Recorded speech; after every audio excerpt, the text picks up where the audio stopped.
किसी भी समस्या के समाधान के लिए क्या उपाय करना चाहिए।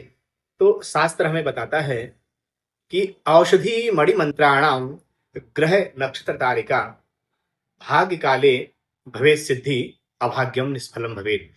इसको अच्छे से समझना है कि यदि संसार में मुझे कोई भी समस्याएं हो रही हैं, दैहिक समस्या, दैविक समस्या या भौतिक समस्याएं, तो उनके लिए क्या कहा गया है, कौन से उपाय करने चाहिए। तो पहला उपाय क्या कह दिया गया, औषधि अर्थात चिकित्सा के द्वारा दवा इत्यादि का सेवन किया जाए।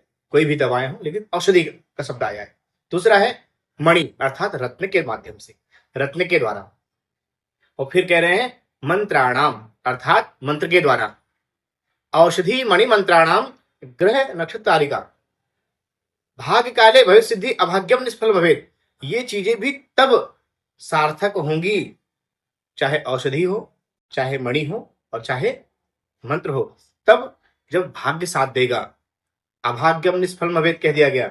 जब भाग्य साथ नहीं देगा तो ये भी चीजें काम नहीं करती हैं। यहां पर भाग्य के साथ देने का मतलब कहा गया है कि धर्म से इन चीजों को अपनाया जाए, जो इनकी विधि हो, जो इनका नियम हो, वैसे अपनाया जाए। जैसे औषधि कोई खानी है, उसकी क्या विधि चिकित्सक ने बताई है, उस विधि से खाना है। क्या नियम बताए गए हैं, उस नियम के अनुसार उसको ग्रहण करना है।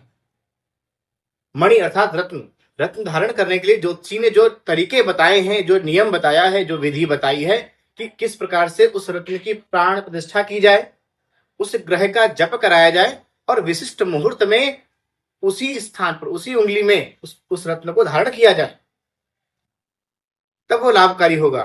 और ऐसे ही मंत्र, ऐसा नहीं है कि कभी कोई भी मंत्र लिया और कभी भी जपना किसी भी स्थिति में शुरू कर दिया।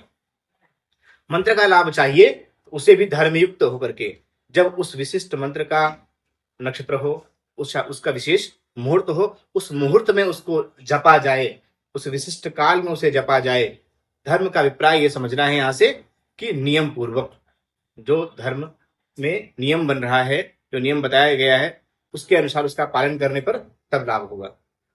अर्थात कहने का अभिप्राय सिर्फ ये समझना है कि जो भी उपाय हम करें उन्हें नियम पूर्वक करें। मनमानी कोई चीज अगर हम ग्रहण करते हैं, दवा खानी है, बिना चिकित्सक के पूछे अगर खा लिया जाए तो जरूरी नहीं कि आपको फायदा करे। हो सकता है कुछ चीजें आपको पता हो, लेकिन उसे अगर चिकित्सक के परामर्श के बाद अगर ग्रहण करेंगे तो वो अच्छा लाभ मिलेगा। ठीक है।